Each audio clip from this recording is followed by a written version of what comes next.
13 साल की बच्ची और ये 32 दरिंदे, क्या कसूर था उस बच्ची का? क्या उसने रिक्शे में बैठ करके जो सफर कर लिया उसका ये कसूर था?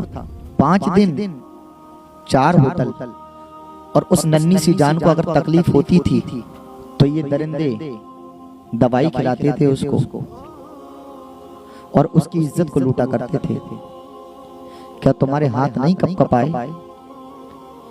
क्या तुम्हारा ज़मीर बिल्कुल मुर्दा हो गया था?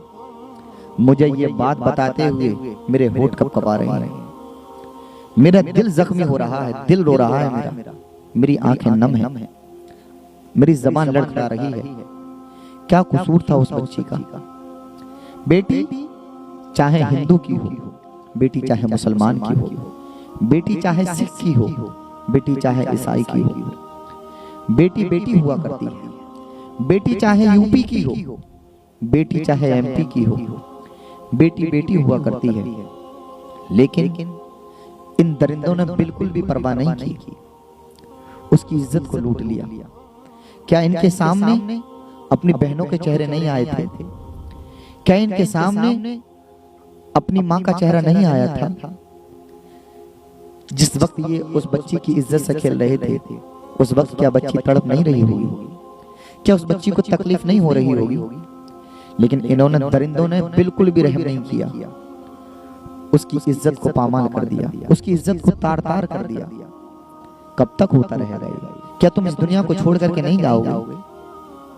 बड़े बड़े बादशाह, बड़े बड़े सिकंदर इस दुनिया में आए और वो इस दुनिया को छोड़ करके चले भी गए। दुनिया के अंदर जो नेकी करता है उसको जज़ा मिलती है, और जो बुराई करता है, बदी करता है, उसको सजा मिलती है।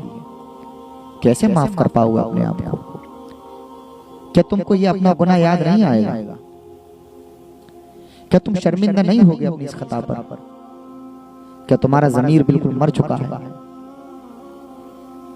रहम नाम की कोई चीज ही नहीं क्या आपके सीने के अंदर?